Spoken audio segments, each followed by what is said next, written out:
Hi everybody, this is Krista with the Big Family Homestead, and today I want to share a few different things with you. I wanted to talk about freeze-dried food and talk about the benefits of that, but I also want to talk to you about storing food in small spaces. I know a lot of folks have said, well, I've got a small apartment, I've got an RV, I'm living, in a tiny house. Well, guess what? There are very creative ways that you can store up food super easy in those small spaces.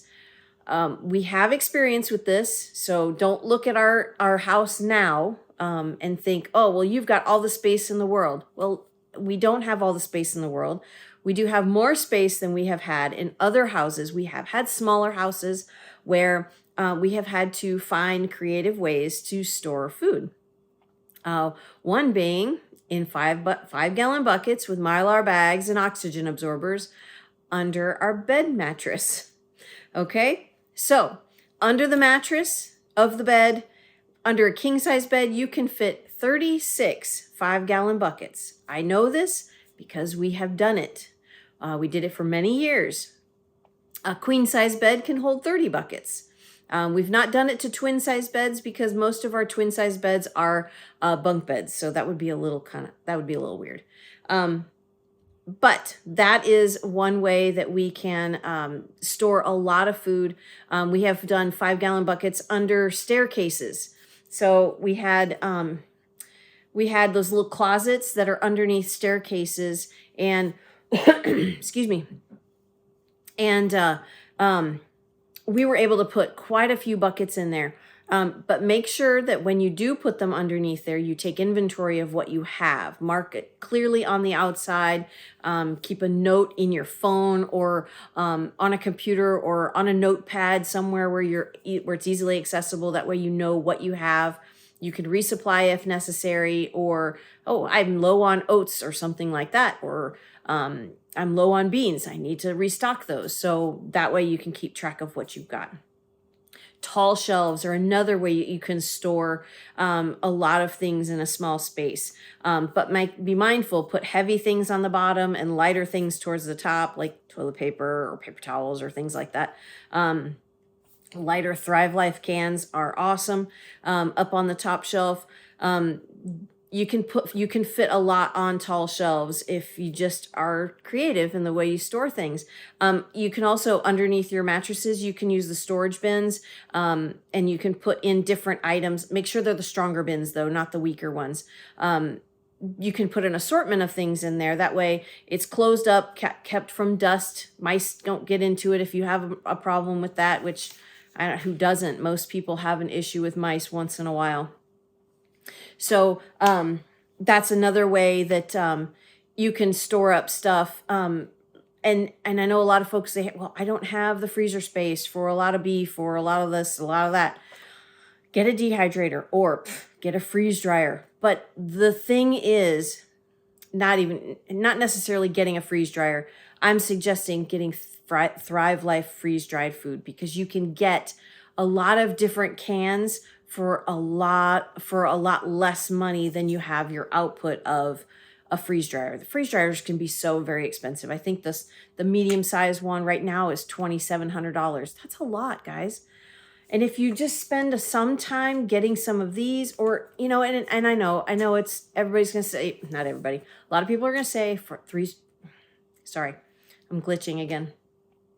Freeze-dried, the Thrive Life stuff is so expensive. It's so expensive. Well, honestly, if you look at it, the price that you're paying for, say, a package of mushrooms, okay? Well, and if it's just one or two people at home, well, you're going to use just a couple of those mushrooms and put it back in the refrigerator, and it's going to go to waste.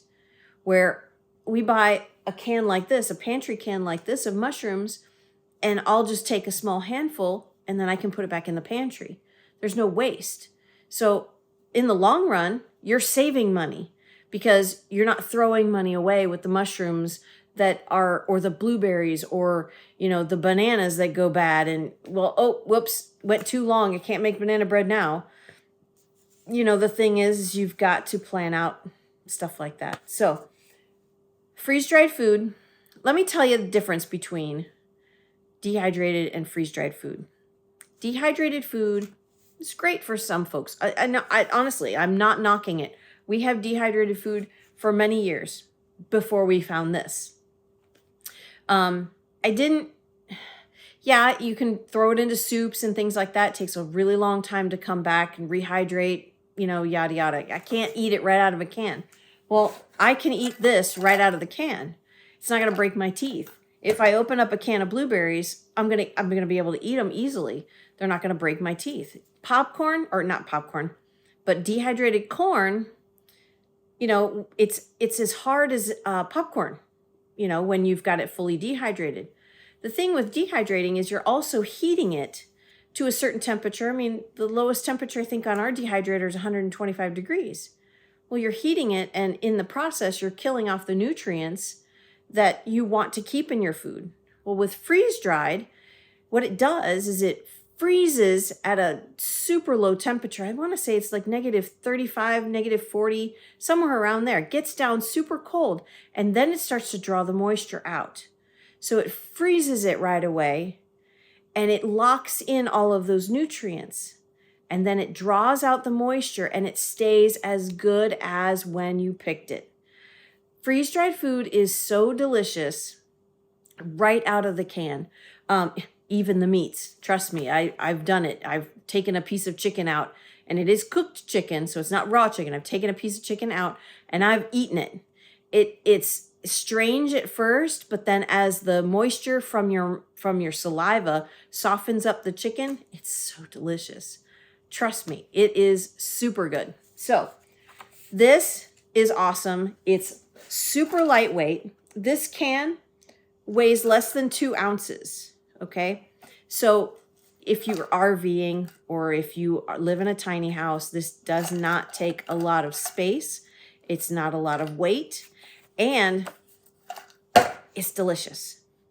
Another thing I love about this is, you know, I'm starting to get arthritis. It's really getting hard to chop things up, and I'm actually not that old. I'm only 50. So chopping things up already has been a challenge. So if I need broccoli for broccoli cheese soup, I just go get my can of broccoli and I take a few handfuls and I throw it in my soup. Blueberries, I will use blueberries for blueberry muffins, and they're perfect. They don't burst like fresh blueberries do from the store. They don't turn your entire batter blue, but you still have that taste and that delicious blueberry flavor in there. Oh, it's so good. I could go on and on, guys, about freeze-dried food and, you know, get ideas for, you know, what was I talking about earlier? Glitching again, sorry. Storing food in small spaces, right? I could go on and on. The thing is, you got to be creative. And I know a lot of folks were going to say, oh, but Thrive Life is so expensive. Oh, I've talked about this already. I said this already, didn't I? I'm not going to repeat myself because you can just rewind and go back. Sorry. So I lost where I was at. Don't you hate that? Anyway, well, I'm going to just finish the video. The most important thing is to be creative. Be creative with your small storage space. There's so many ideas out there. You can look all over the internet. Everybody's got tons of ideas, but be creative on your own. Work with what your space is. There's so many things you could do. I hope you like the ramblings of Christa today. That's what I got for you, folks. Thrive Life has some amazing sales this month. Go check out the link in the description box if you want to find out what those sales are. It truly would help our family out. That's what I got for you guys. I'm Christa with the Big Family Homestead, and you have a blessed and amazing day.